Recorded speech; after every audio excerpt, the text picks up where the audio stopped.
안녕하세요. 판교 김부장입니다. 오늘 코스피와 코스닥이 동반 하락을 하면서 이번 주도 하락 흐름으로 시작을 했습니다. 현재 여러가지 요소들로 인해서 시장이 많은 영향을 받고 있는데, 현재 상황들과 이런 변동성이 큰 시장 상황, 특히 하락장에서의 대응 방법 등을 이야기해 보도록 하겠습니다. 일단 어제 삼성 이건희 회장이 별세를 하면서 삼성그룹의 지배구조 개편 이슈가 나오면서 삼성물산이나 삼성생명 같은 삼성 계열사들이 상승을 했습니다.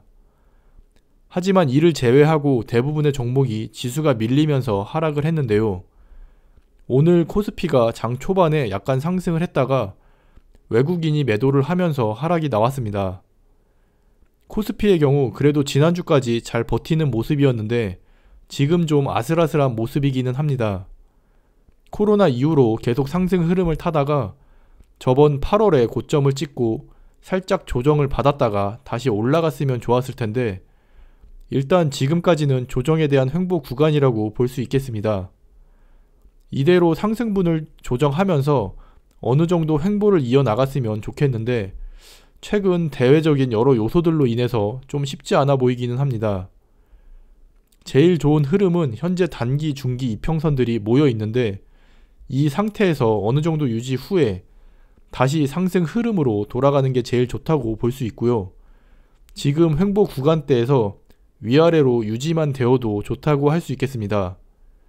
하지만 이제 최악의 상황에 대해서도 어느 정도 대비를 해야 하는데요. 만약 하락 흐름이 나온다면 일단 1차 지지받는 구간까지 내려올 것 같긴 한데, 여기서 지지를 받고 올라가면 좋겠지만 투매 등으로 인해서 급락이 나온다면 장기 이평선을 한번 깨고 올라갈 수도 있을 것 같습니다. 다시 하락 추세로 이어지면 2200 정도까지는 생각을 하셔야 될 것 같고요. 현재 코로나라는 전 세계적인 이슈 상황에서도 단기 고점을 찍은 만큼 어느 정도 조정은 필요해 보입니다.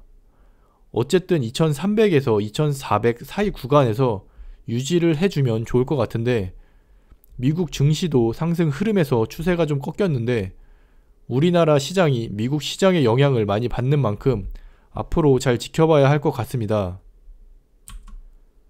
주봉으로 보면 상승 후에 조정 횡보 구간인데 역시 좀 아슬아슬해 보입니다.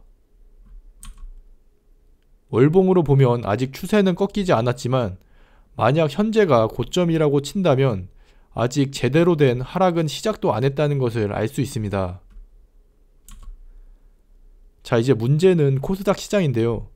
코스닥도 코로나 이후 계속 상승 흐름을 타다가 하락이 나와도 중기 이평선을 지지를 받고 올랐었는데, 이번에는 중기 이평선을 깨면서 800을 깨고 큰 하락이 나왔습니다. 지금 장기 이평선도 깨지는 모습인데 사실 차트상으로만 보면 더 하락이 진행될 확률이 높습니다. 특히 코스닥의 경우 코스피와는 다르게 변동성이 크기 때문에 과연 이번 하락 흐름이 어디까지 떨어질지 걱정이 되기는 합니다. 그나마 이제 지금 시점에서 긴 아랫꼬리가 나오면 추세 전환 흐름이라도 보일 텐데, 일단 하락 흐름으로 보고 잘 지켜봐야 할 것 같습니다. 특히 코스닥의 경우 개인들이 많이 매수를 했고 신용 물량도 많이 있습니다. 현재 지금 공매도가 금지 기간이기는 한데, 기관이나 외국인들의 경우 오히려 이런 흐름을 이용해서 주가를 더 떨어뜨려서 신용 물량들을 정리하고 싶을 겁니다. 지금 상황에서 굳이 끌어올릴 이유가 없습니다.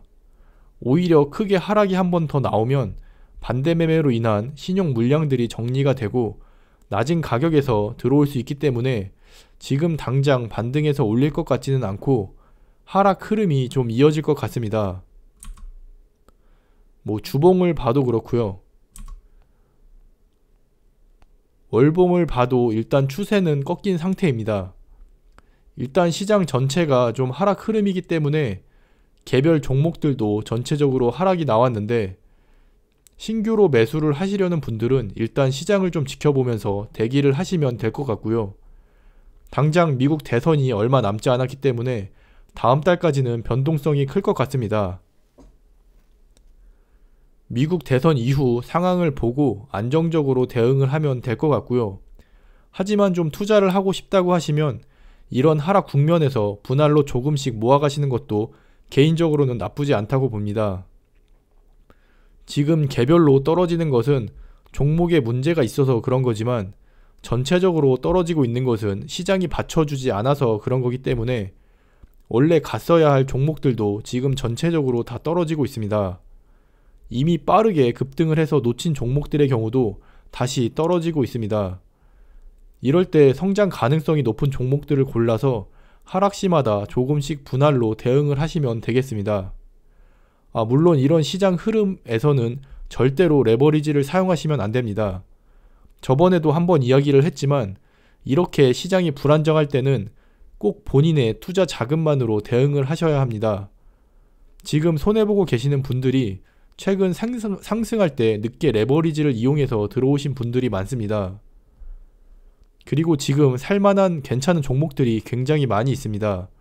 그런 종목들을 추천해 드리고 싶지만 대부분의 분들이 매수 후에 변동성을 견디지 못하고 손해를 보고 나오기 때문에 일단은 추세가 다시 바뀔 때까지 기다리는 것도 좋을 것 같습니다. 지금 괜찮은 종목들의 경우 다시 한번 정리를 해서 올리도록 하겠습니다. 하지만 어차피 바닥에서 살 수 있다는 생각을 버리셔야 합니다. 나는 바닥에서 사서 최고점에 팔 수 있다는 생각을 버리고 하락 구간에서 모으다가 상승 시 수익이 나면 팔면서 자금을 불려나가야 합니다. 주식 격언 중에서 무릎에서 사서 어깨에서 팔라 라는 말이 있지만 제일 지키기 힘든 이야기인 것 같습니다. 어쨌든 본인이 샀을 때 더 떨어질 수 있다는 점은 항상 생각을 하시고 모아가면서 상승이 나올 때까지 버티는 습관을 들이시면 좋을 것 같습니다. 그럼 오늘 하루도 수고하셨고요. 모두 대박 나시고 부자 되시기를 바라겠습니다. 감사합니다.